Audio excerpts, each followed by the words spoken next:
भूत कितने प्रकार के होते? लोककथाओं और मान्यताओं के अनुसार भूत कई प्रकार के माने जाते हैं और इनके प्रकार सांस्कृतिक, धार्मिक और क्षेत्रीय दृष्टिकोण से भिन्न हो सकते हैं। सामान्य रूप से भूतों को निम्नलिखित प्रकारों में बांटा जा सकता है। प्रेत, ये भूत किसी प्रकार के दुख, अपूर्ण इच्छा या गलत तरीके से मरे हुए व्यक्ति की आत्मा होती है। ये अक्सर किसी विशेष स्थान या व्यक्ति से जुड़े होते हैं। चुड़ैल, ऐसी आत्माएं जो अत्यधिक क्रोध या बदले की भावना से प्रेरित होती हैं, विशेषकर वे जो अपमानजनक या दुखदायी परिस्थितियों में मरी होती हैं। वेताल, हिंदू और बौद्ध परंपराओं में वेताल एक प्रकार की आत्मा है जो शवों पर अधिकार जमाती है और उन्हें नियंत्रित करती है। वे अक्सर तंत्र से जुड़े होते हैं। पिशाच, यह आत्मा पौराणिक रूप से रक्तपान या जीवित लोगों की ऊर्जा का सेवन करने वाली होती है। ये व्यक्ति के मनोवैज्ञानिक और शारीरिक स्तर पर नकारात्मक प्रभाव डाल सकती है। ब्रह्मराक्षस, ये प्रकार एक विद्वान या ब्राह्मण के मरने के बाद उसकी आत्मा का रूप होता है, जिसे क्रोध या अपमान के कारण भूत के रूप में जन्म लेना पड़ता है। जिन, इस्लामिक मान्यताओं में जिन एक प्रकार की अदृश्य आत्मा है जो कभी कभी मानव जीवन में हस्तक्षेप करती है। ये भूत या आत्मा जैसा होता है, लेकिन इसकी शक्ति और प्रवृत्तियां भिन्न हो सकती हैं। अघोरी भूत, यह आत्मा ऐसी होती है जो मृत्यु के बाद आध्यात्मिक साधना में लीन होने के बावजूद भटकती रहती है। यह विशेषकर श्मशानों में पाई जाती है। इन भूतों के बारे में मान्यताएं अलग अलग संस्कृतियों और परंपराओं में भिन्न हो सकती हैं। भूत बनने की अवधारणा विभिन्न संस्कृतियों, धर्मों और मान्यताओं पर निर्भर करती है। सामान्य रूप से कुछ विशेष परिस्थितियों में मरे हुए लोग भूत बनने की स्थिति में माने जाते हैं। ये कुछ प्रमुख कारण हैं जो भूत बनने की मान्यता से जुड़े होते हैं। अपूर्ण इच्छाएं, जिन लोगों की मृत्यु अधूरी इच्छाओं या किसी महत्वपूर्ण कार्य को पूरा किए बिना हो जाती है, वे भटकती आत्मा के रूप में माने जाते हैं। ये आत्माएं अपनी इच्छाओं को पूरा करने के लिए धरती पर रुक जाती हैं। अचानक या अप्राकृतिक मृत्यु, जिन लोगों की मौत अचानक जैसे हत्या, दुर्घटना, आत्महत्या या दर्दनाक परिस्थितियों में होती है, वे मान्यता के अनुसार शांति नहीं पाते और भूत बन जाते हैं।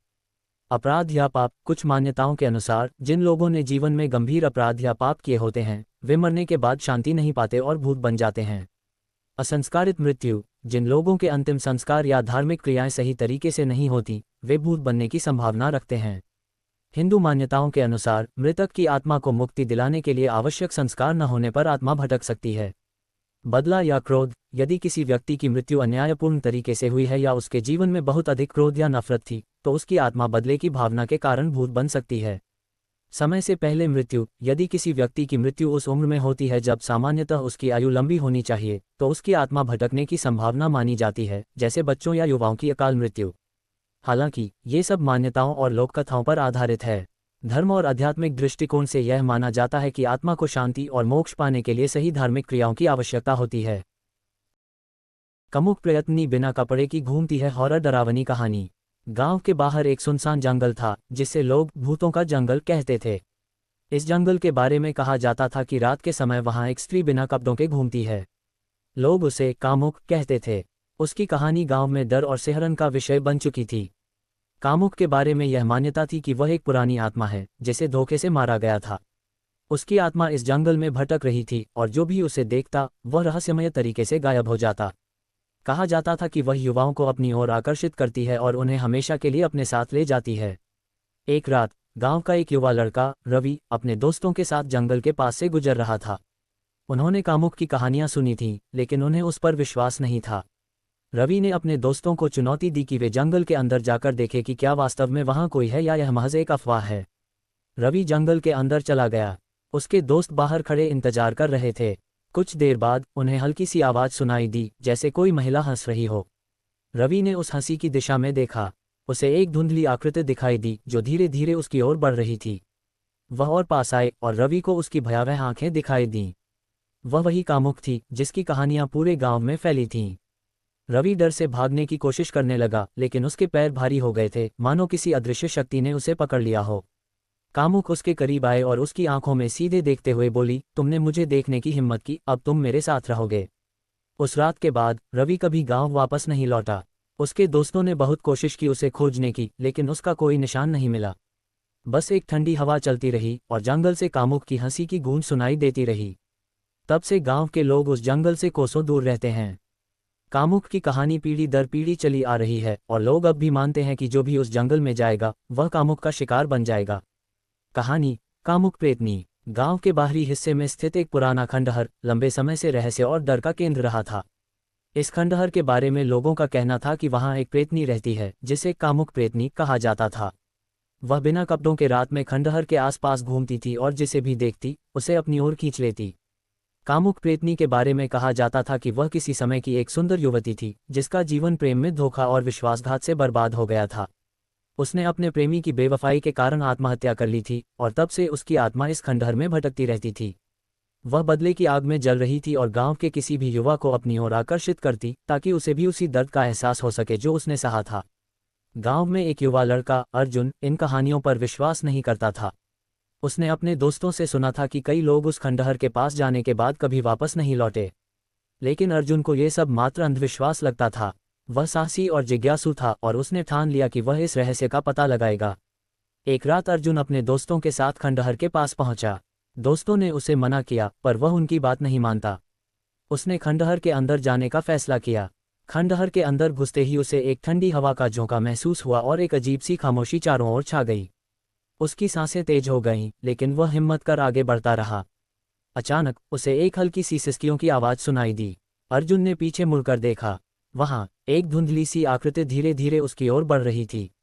वह एक औरत की आकृति थी, बिना कपड़ों के। उसकी आंखों में गहरी उदासी और क्रोध झलक रहा था। ये वही कामुक प्रेतनी थी। अर्जुन की आंखें डर से फैल गईं, लेकिन उसके पैर वहीं जड़ हो गए। कामुक प्रेतनी ने उसकी ओर देखा और उसकी आंखों में एक अजीब सी चमक थी। उसकी हंसी ठंडी और भयावह थी। तुम भी मेरे दर्द को समझोगे, उसने धीरे से कहा। अर्जुन ने भागने की कोशिश की, लेकिन वह जैसे जकड़ लिया गया था। कामुक प्रेतनी ने उसकी ओर हाथ बढ़ाया और अर्जुन की दुनिया अंधकार में डूब गई। अगली सुबह अर्जुन का कोई पता नहीं चला। उसके दोस्त डर के मारे गांव लौट आए थे और उन्होंने सभी को अर्जुन की कहानी सुनाई। गांव के बुजुर्गों ने कहा कि अब अर्जुन भी कामुक प्रेतनी का शिकार हो चुका है और जो भी उस खंडहर के पास जाएगा उसे भी वही हश्र झेलना पड़ेगा। तब से गांव में कोई भी उस खंडहर के पास जाने की हिम्मत नहीं करता। कामुक प्रेतनी की कहानी लोगों के दिलों में डर और भय के साथ जिंदा है और रात होते ही उस खंडहर से आने वाली ठंडी हवाएं अब भी उसकी मौजूदगी का एहसास कराती हैं। चुड़ैल की अद्भुत कहानी। घने जंगल के बीचों बीच एक गांव बसा हुआ था। ये गांव चारों ओर से घने जंगलों से घिरा हुआ था और यहाँ से आना जाना बेहद मुश्किल था। इस गांव के लोगों के लिए एक खास बात मशहूर है। उनका मानना था कि इस गांव के पास वाले जंगल में एक चुड़ैल रहती है। लोग उसे खूबसूरत चुड़ैल के नाम से जानते थे। उसकी खूबसूरती के चच गांव में हर जगह थे, लेकिन उसके बारे में कहा जाता है कि जो भी उसकी प्राकृतिक सुंदरता के जाल में फंसता है उसका अंत बहुत भयानक होता है। कहा जाता था कि उस चुड़ैल के लंबे काले बाल थे, उसकी आंखें इतनी चमकती हुई थीं कि कोई भी उन्हें देखकर ही सम्मोहित हो जाता था। उसका चेहरा मासूमियत से भरा था, लेकिन उसकी हंसी नाक थी। जब रात का अंधेरा घना होता था तब वह गांव के पास के गांव वालों को अपने जाल में फंसाने की कोशिश करता था। गांव में एक युवा लड़का था जिसका नाम अर्जुन था। उसकी कहानी बस एक अफवाह थी। उसे कभी चुड़ैलों या भूतों की कहानियों पर विश्वास नहीं हुआ था। एक दिन अर्जुन ने अपने दोस्तों के सामने चैलेंज की खूबसूरत व जादूगरनी से जंगल में मुलाकात की और जोसेफ को वचन दिया कि यह सिर्फ एक कहानी है। अर्जुन ने आधी रात को जंगल की ओर रुख किया। रास्ते में उसे हवाई जहाज़ों की आवाज़ें और पेड़ों की ज़मीन की सरसराहटें की मान्यता प्राप्त थी, लेकिन वह बिना किसी वृद्धि के आगे बढ़ने की हिम्मत कर रही थी। कुछ दूर जाने के बाद उसे किसी के चलने की आहट सुनाई दी। मैंने देखा कि सामने एक लंबी काली रस्सी में एक महिला अर्जुन खड़ी थी। उसकी चमकती आंखें सीधे अर्जुन की आंखों में घुस रही थीं। अर्जुन ने सोचा, ये चुड़ैल हो सकती है। ये बात गांव के लोग करते हैं। तुम्हें डर नहीं लगता? महिलाओं ने पूछे सवाल। उन्होंने कहा, मैं डरता नहीं हूँ। अर्जुन की कहानियां सिर्फ बच्चों के लिए डरती हैं। धीरे धीरे उसकी दादी और बोली, तो फिर आज तूफान की सच्चाई का सामना करना होगा। अर्जुन को एक अजीब सी सहरान महसूस हुई। उसका अचानक भारी हो जाना और वह खुद को हिलाने में बेकार महसूस करने लगा। चुड़ैल ने अपनी चमकती आंखों से उसे घूरा और तभी अर्जुन को एहसास हुआ कि वह अब उसके वश में था। उसका चेहरा अचानक दिखने लगा। उसकी खूबसूरती एक नाग के रूप में दिखाई देने लगी। नेक बड़े नुकीले हो गए और उनकी हंसी अब किसी मौत के बच्चे की तरह लग गई। अर्जुन ने की कोशिश की, लेकिन उनके पैर जमीन से चिपक गए। वह जोर से चिल्लाया, लेकिन उसकी आवाज़ गांव तक नहीं पहुंची। जंगल की अंधेरी छांव में अर्जुन की प्रतिभा धीरे धीरे खत्म हो गई। जब वह सुबह नहीं लौटा तो गांव वालों को पता चला कि उस जादूगर ने एक और शिकार किया था। उस दिन के बाद कोई भी उस जंगल की ओर नहीं गया। गांव के लोग अब और भी ज्यादा उस चुड़ैल से डरने लगे थे। कहते हैं कि रात के समय अगर आप उस जंगल के पास जाएंगे तो आज भी आपको अर्जुन की चीख सुनाई देगी। और अगर आप कभी अपनी खूबसूरत बेटी सुन लें तो समझ लीजिए कि इसकी बारी भी आ गई है। ये कहानी एक अलौकिक रहस्य और डर के साथ खेलती है, जहां एक खूबसूरत चुड़ैल के खतरे की सच्चाई सामने आती है। ये कहानी एक छोटे से गांव की है, जहां के लोग अंधविश्वासों और प्राचीन मान्यताओं में विश्वास रखते थे। गांव के चारों ओर घने जंगल थे, जो रात होते ही और भी डरावने लगने लगते थे। गांव के पास ही एक बड़ा सा खेत था, जो रात के समय किसी भयानक रहस्य से घिरा होता था। लोगों का कहना था कि उस खेत में रात को एक नरभक्षी की हवस घूमती है, जो शिकार की तलाश में रहती है। गांव के बड़े बुजुर्गों के अनुसार सालों पहले उस जगह पर एक निर्दयी व्यक्ति रहता था, जो अपनी हवस और पागलपन में लोगों को मारकर खा जाता था। उसे गांव वालों ने मारकर उसी खेत में दफना दिया था, लेकिन उसकी आत्मा अब भी भटकती है और रात के समय अपने शिकार को ढूंढती है। हर कोई डर के मारे रात के समय उस खेत के पास जाने से कतराता था। लेकिन एक दिन गांव के 3 युवा लड़कों ने ठान लिया कि वे इस भूतिया खेत के रहस्य का पर्दाफाश करेंगे। उन्होंने सोचा कि ये सब सिर्फ अफवाहें हैं और वे इस अंधविश्वास को खत्म करना चाहते थे। वे रात के समय खेत की ओर निकल पड़े। उनके पास सिर्फ एक टॉर्च और कुछ खाने पीने का सामान था। जैसे जैसे वे खेत के करीब पहुंचे, ठंडी हवाएं चलने लगीं और वातावरण अजीब तरह से भारी हो गया। एक अजीब सी सिहरन उनकी रीढ़ में दौड़ गई, लेकिन वे पीछे नहीं हटे। खेत में घुसते ही उन्हें चारों ओर सन्नाटा महसूस हुआ। अचानक एक तेज चीख सुनाई दी। वे तीनों रुक गए, दिलों की धड़कन तेज हो गई। चीख इतनी भयानक थी कि उनके कदम वहीं जम गए। तभी झाड़ियों के बीच से एक काले साये ने उनका पीछा करना शुरू कर दिया। उनकी टॉर्च की रोशनी उस पर पड़ते ही वह साया और बड़ा और भयानक दिखने लगा। वह नरभक्षी की हवस थी, जिसकी आंखें जलती अंगारों की तरह चमक रही थीं। वह एकदम से उनकी ओर दौड़ी। डर के मारे तीनों लड़के खेत से भागे, लेकिन उनमें से एक लड़का फिसलकर गिर पड़ा। उसके साथी उसे बचाने की कोशिश कर रहे थे, लेकिन वह साया उसे पकड़ चुका था। लड़के की दर्दनाक चीखें रात के सन्नाटे में गूंजने लगी और फिर सब शांत हो गया। अगली सुबह गांव वालों को उस लड़के की खून से सनी हुई लाश खेत के बीचों बीच मिली। उसके शरीर के कई हिस्से गायब थे, जैसे किसी ने उन्हें नोच नोच कर खा लिया हो। उस दिन के बाद से गांव के लोग फिर कभी रात को खेत के पास नहीं गए। नरभक्षी की हवस आज भी वहां भटकती है, और जो भी रात में उस खेत के पास जाता है, वह कभी वापस नहीं लौटता। प्रेतनी की राक्षसी कहानी। गांव के बाहर एक प्राचीन किला था, जो अब खंडहर में तब्दील हो चुका था। किला चारों ओर से बड़े बड़े पेड़ों से घिरा था और उसकी दीवारों पर काई और घास उगाई थी।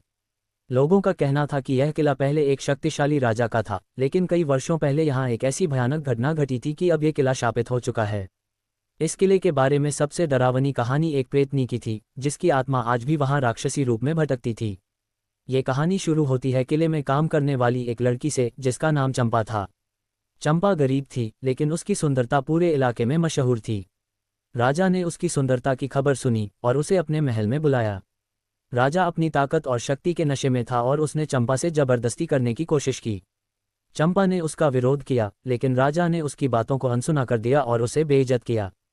चंपा ने राजा से कहा, तुम्हारा यह अत्याचार तुम्हें कभी चैन से नहीं जीने देगा। मेरे साथ जो अन्याय तुमने किया है, उसका बदला मैं एक दिन जरूर लूंगी। राजा ने उसकी चेतावनी को मजाक में लिया और उसे किले से बाहर फेंकवा दिया। लेकिन चंपा की आत्मा इस अन्याय से इतनी आहत हुई कि उसने उस रात किले के एक ऊंचे बुर्ज से कूदकर अपनी जान दे दी।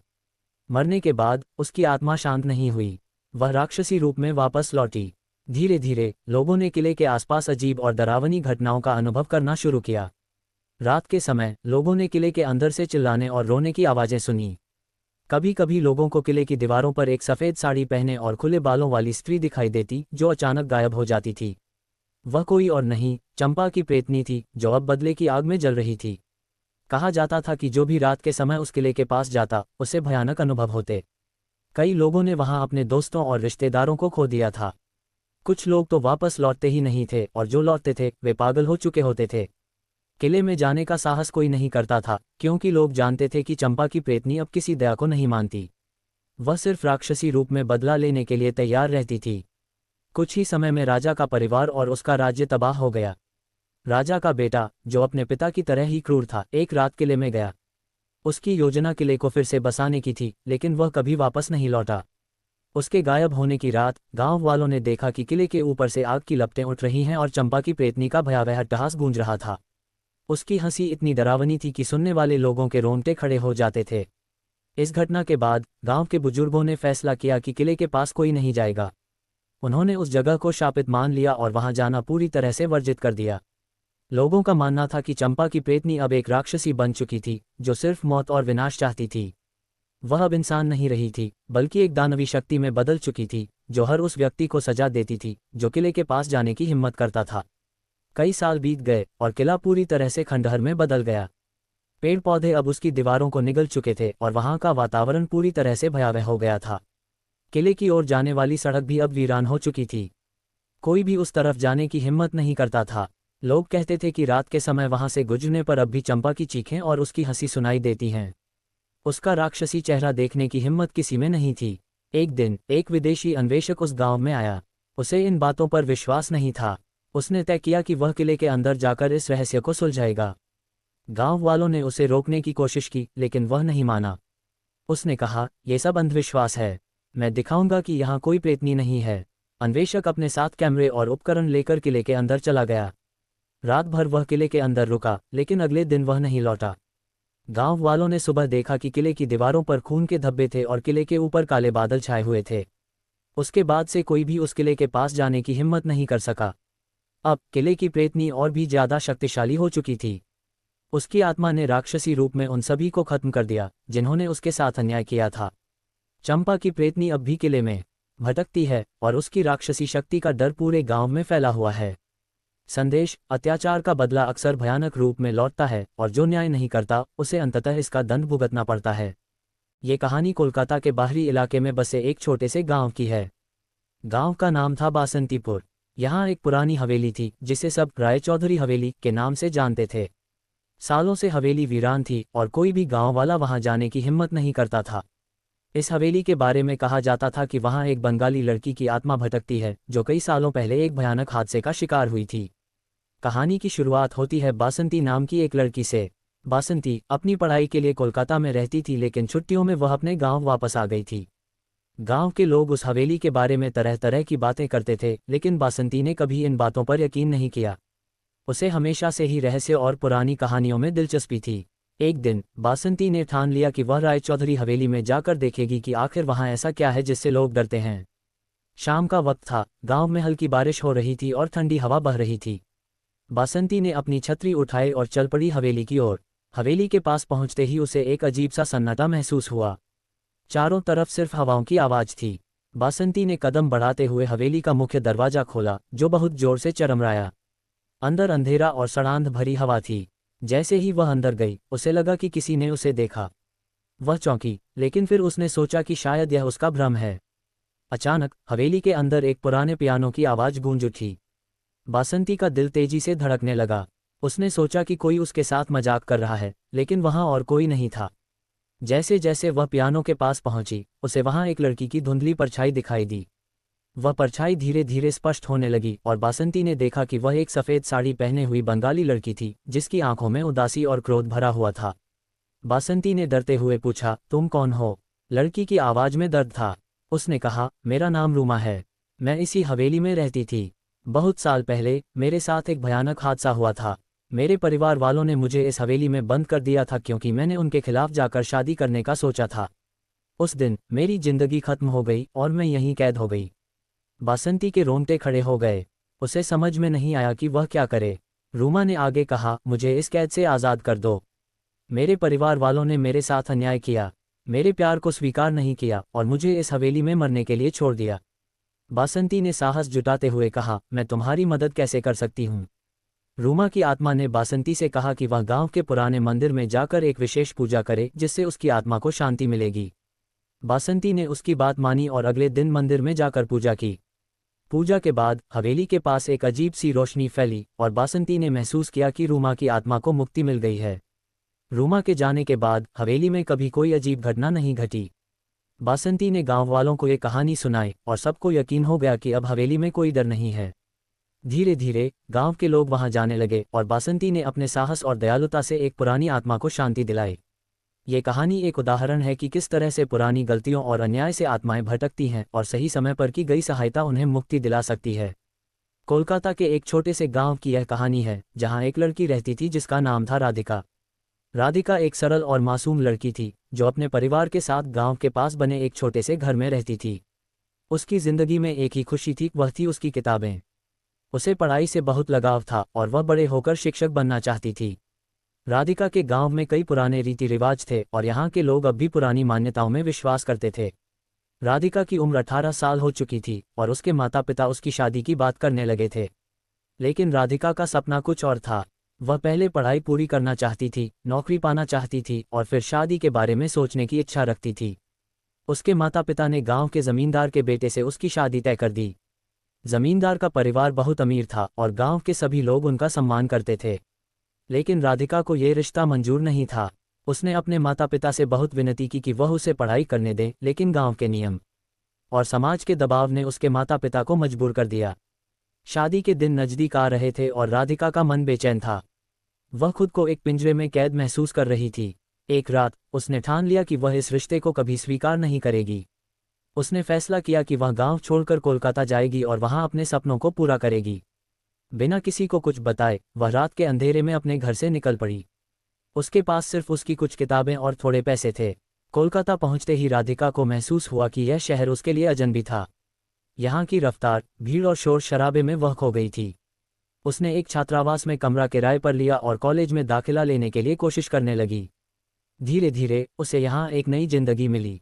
वह कॉलेज में पढ़ाई करने लगी, कुछ ट्यूशन भी देने लगी ताकि अपनी पढ़ाई का खर्च उठा सके।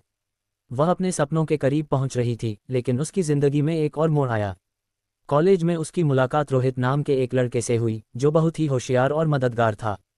दोनों के बीच दोस्ती गहरी होती गई और वक्त के साथ वह दोस्ती प्यार में बदल गई।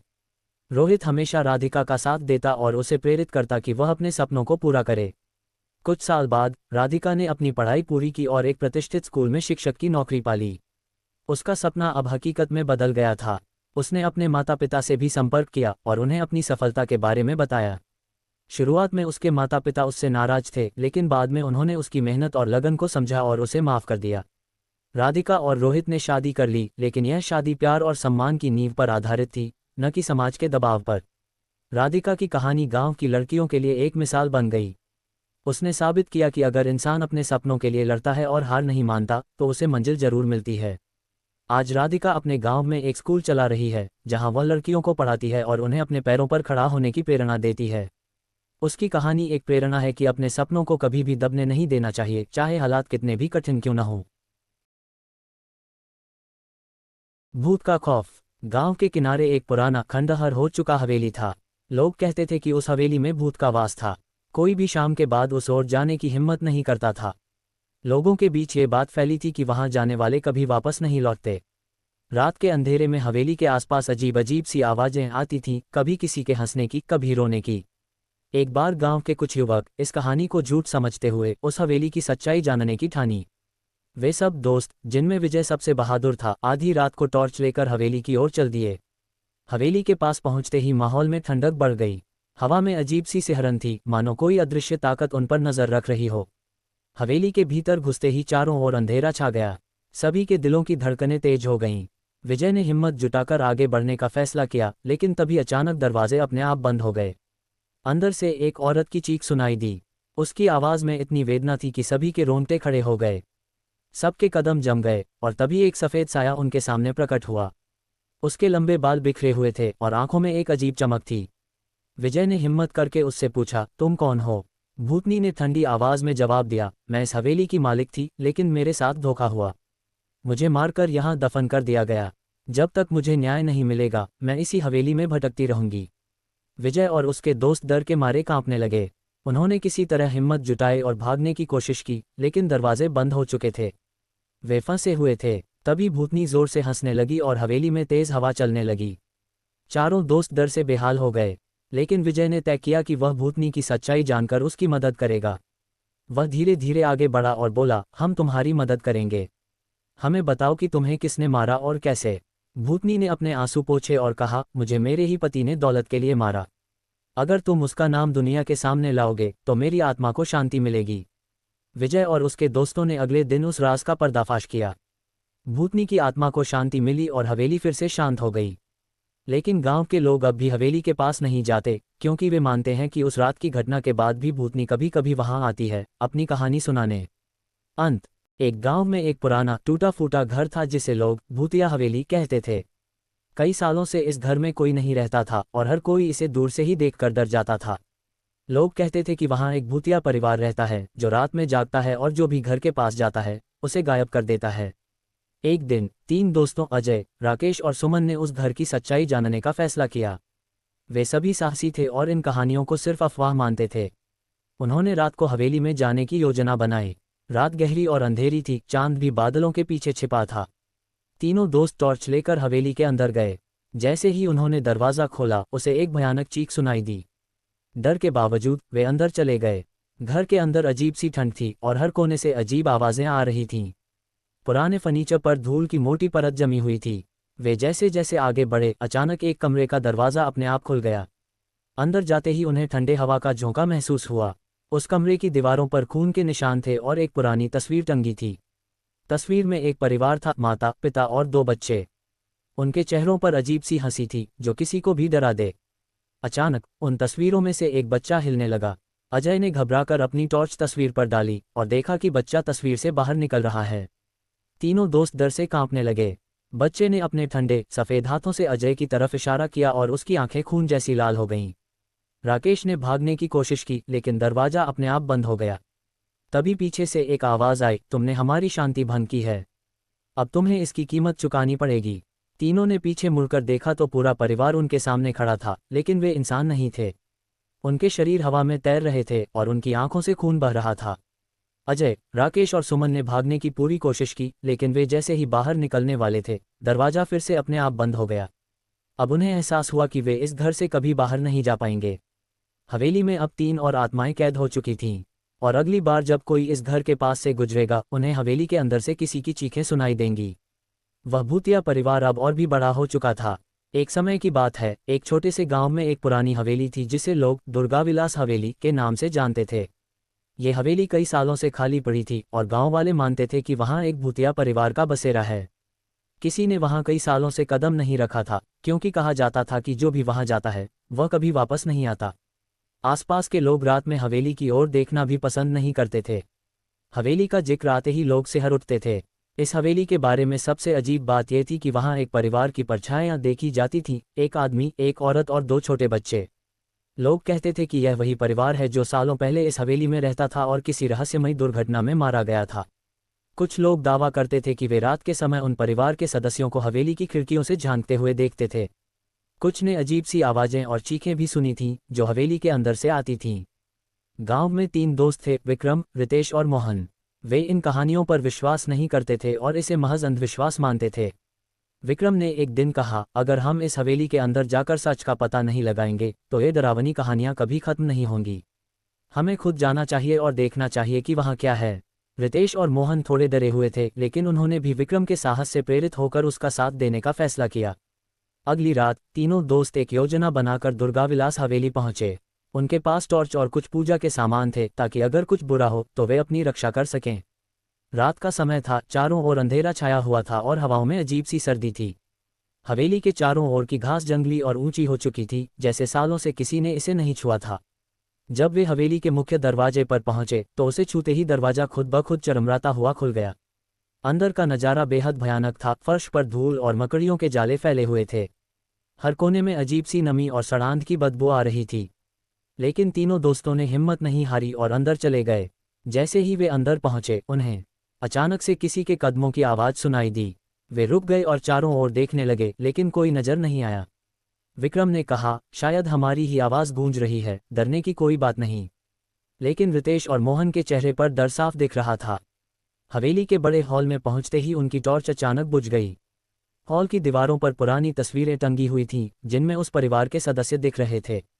अचानक विक्रम की नज़र एक तस्वीर पर गई जिसमें परिवार के चारों सदस्य हंसते हुए दिखाई दे रहे थे। लेकिन जैसे ही उसने ध्यान से देखा, उन चेहरों पर मुस्कान की जगह क्रूर हंसी बन गई थी। तभी एक तेज हवा का झोंका आया और दरवाज़ा खुद ही बंद हो गया। तीनों दोस्तों ने दरवाजे की तरफ दौड़ने की कोशिश की, लेकिन दरवाज़ा जैसे किसी अदृश्य शक्ति से बंद हो गया था। चारों ओर घना अंधेरा छा गया और अचानक से हॉल में एक ठंडी परछाई दिखाई दी। वह परछाई धीरे धीरे विक्रम की तरफ बढ़ने लगी। रितेश ने चिल्लाकर कहा, विक्रम, भागो। लेकिन उनके कदम जैसे जमीन से चिपक गए थे। वह परछाई अब पूरी तरह से एक आदमी के रूप में बदल गई थी। उसके सफ़ेद कपड़े और खून से सनी आंखें थीं। वह आदमी बोला, तुमने हमारी शांति भंग की है, अब तुम भी हमारे साथ हमेशा के लिए यहीं रहोगे। ये सुनते ही तीनों दोस्तों का खून जम गया। हवेली के हर कोने से अब और भी परछाइयां निकलने लगीं, एक औरत और दो बच्चे। उन बच्चों की आंखें खोखली थीं और वे धीरे धीरे हंसने लगे, जैसे किसी शिकार की तलाश में हों। रितेश ने हिम्मत जुटाकर एक माचिस जलाने की कोशिश की, लेकिन अचानक माचिस की डिब्बी उसके हाथ से गिर गई और एक अजीब सी आवाज़ हवेली के अंदर गूंजने लगी। विक्रम ने हड़बड़ाकर दरवाज़ा खोलने की कोशिश की, लेकिन दरवाज़ा हिल भी नहीं रहा था। तभी एक जोरदार धमाका हुआ और पूरे हॉल में आग की लपटें उठने लगीं। वह परिवार जोर जोर से हंसने लगा और उनकी हंसी से हवेली के दरवाजे और खिड़कियां थरथराने लगीं। आखिरी बार जब किसी ने विक्रम, रितेश और मोहन को देखा था तो वे उस रात हवेली के अंदर गए थे। इसके बाद वे कभी नहीं लौटे। गांव वालों ने उनकी तलाश की, लेकिन हवेली के अंदर से सिर्फ धूल और चुप्पी मिली। लोग अब और भी ज्यादा डरने लगे थे, क्योंकि अब हवेली से 3 और परछाइयां दिखाई देने लगीं। उस भूतिया परिवार में अब 3 नए सदस्य जुड़ चुके थे। दुर्गाविलास हवेली अब और भी भयावह हो चुकी थी।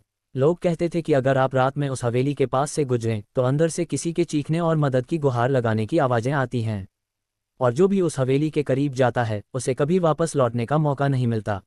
ये कहानी एक छोटे से गांव कालीघाट की है, जो जंगल और ढलान के बीच बसा था। इस गांव में लंबे समय से एक रहस्यमयी घटना से आतिशबाजी आ रही थी। कहते हैं कि गांव के पास वाली पुरानी हवेली में भूत और चुड़ैल का साम्राज्य था। लोग उस हवेली के पास से जाने लगे थे, क्योंकि वहां से बार बार अजीब आवाजें और चीखें सुनाई देती थीं। गांव के बुजुर्ग के अनुसार कई साल पहले ये खूबसूरत हवेली एक अमीर मंदिर में अपनी पत्नी के साथ रहती थी। जमींदारी का नाम ठाकुर रणवीर सिंह और उनकी पत्नी का नाम रुक्मिणी था। ठाकुर का स्वभाव बहुत ही प्रभावशाली था और वह रुक्मिणी को कभी खुशी से नहीं जी पाता था।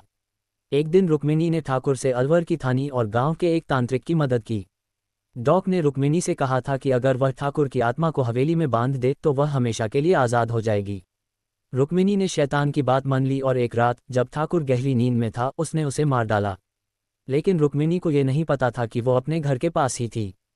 ठाकुर की आत्मा को मुक्त करने की बजाय रुक्मिणी की आत्मा को। अब ठाकुर और रुक्मिणी की आत्माएं उस हवेली में फंसी हुई थीं।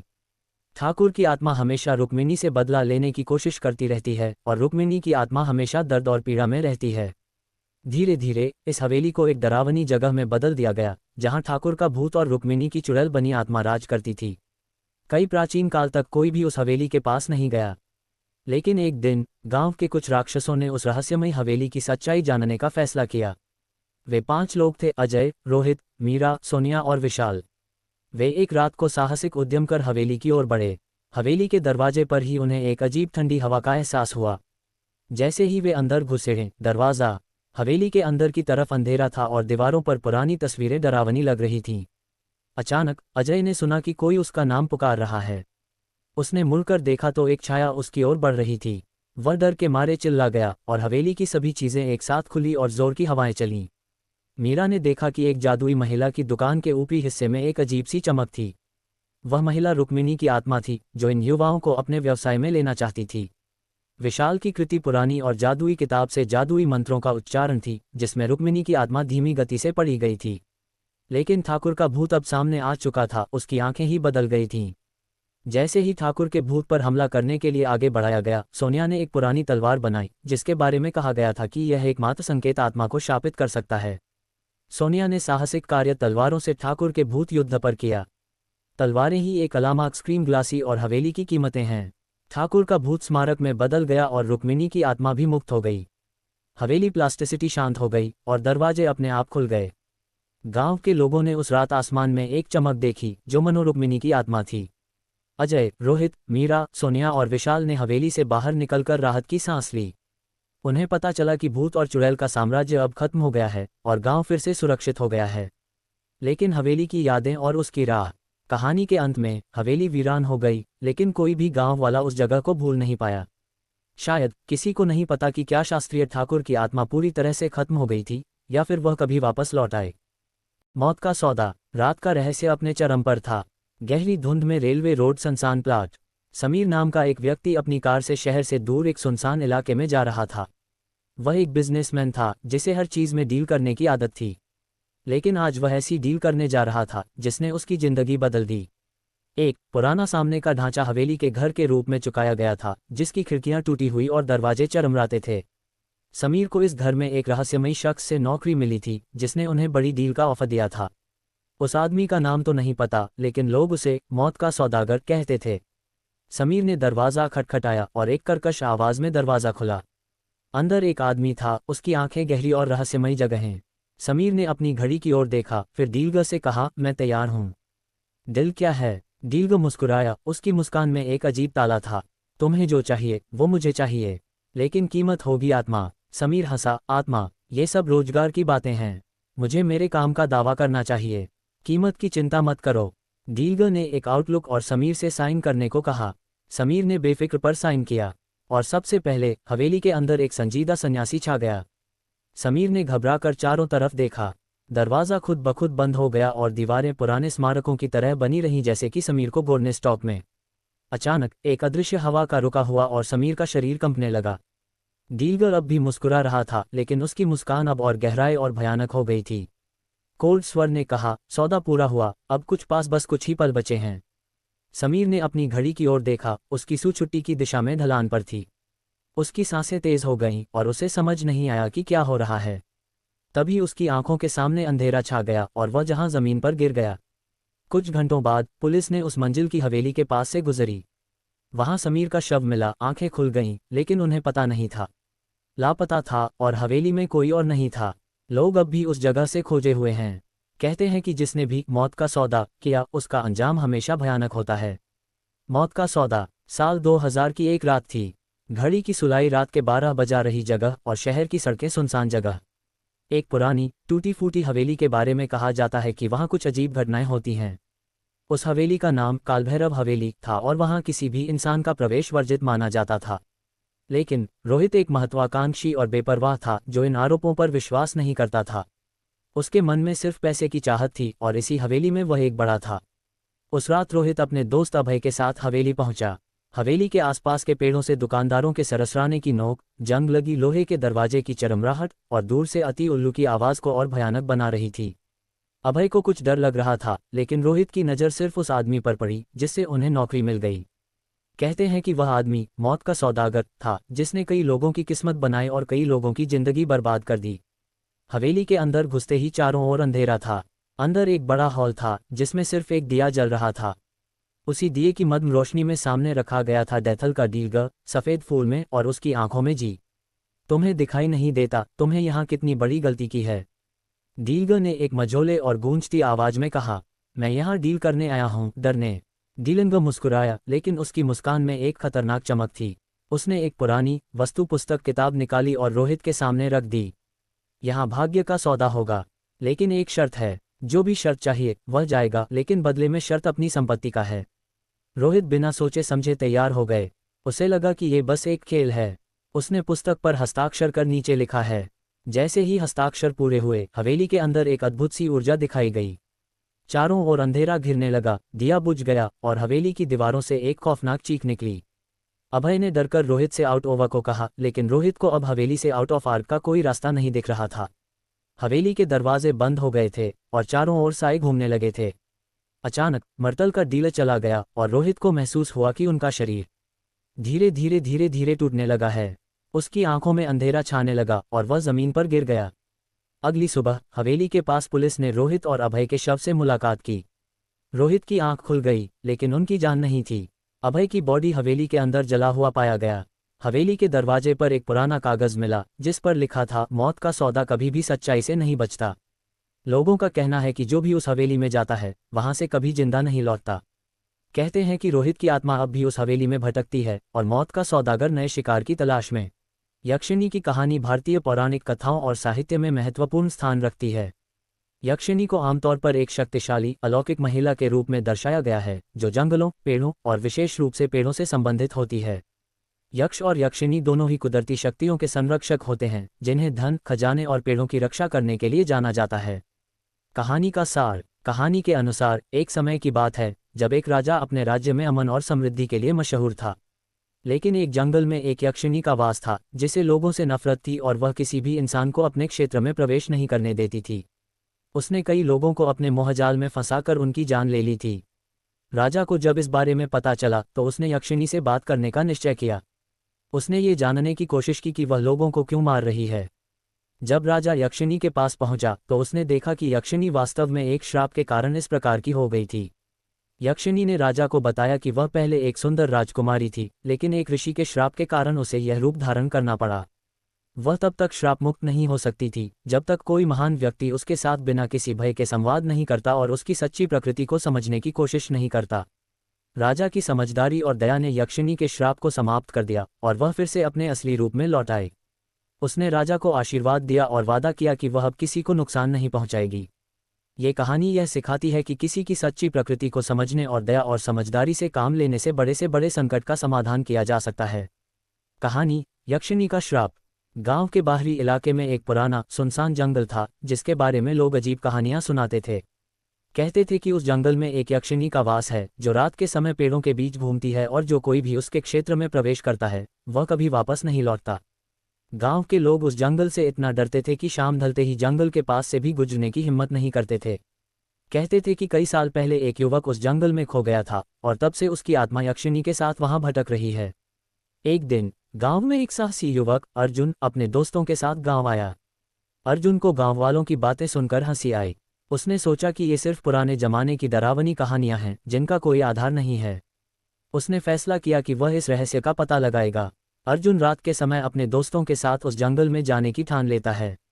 दोस्तों ने उसे बहुत समझाया कि ऐसा न करे, लेकिन अर्जुन ने किसी की नहीं सुनी। अंततः वे लोग साथ में जंगल की ओर चल पड़े।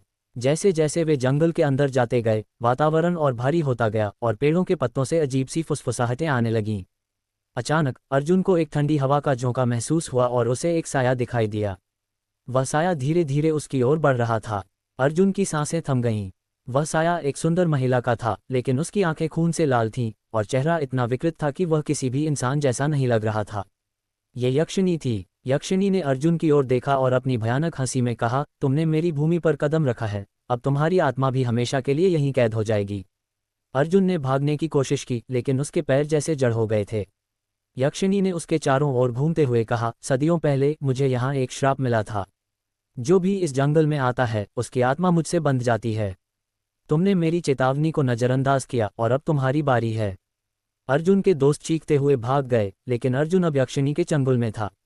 उसे महसूस हुआ कि उसके शरीर से जान धीरे धीरे निकल रही है। उसकी आंखों के सामने अंधेरा छा गया और अंतिम सांस के साथ उसकी आत्मा यक्षिणी की बंधुआ बन गई। कहते हैं उस रात के बाद अर्जुन कभी गांव वापस नहीं लौटा। कुछ लोग आज भी रात के समय उस जंगल के पास से गुजरते हुए अर्जुन की चीखें सुनते हैं जो मदद के लिए पुकारता है, लेकिन अब उसकी आत्मा यक्षिणी के साथ हमेशा के लिए बंध चुकी है। ये कहानी डर और रहस्य से भरी हुई है, जहां यक्षिणी एक श्रापित आत्मा है जो अपने क्षेत्र में घुसने वालों को कभी वापस नहीं जाने देती।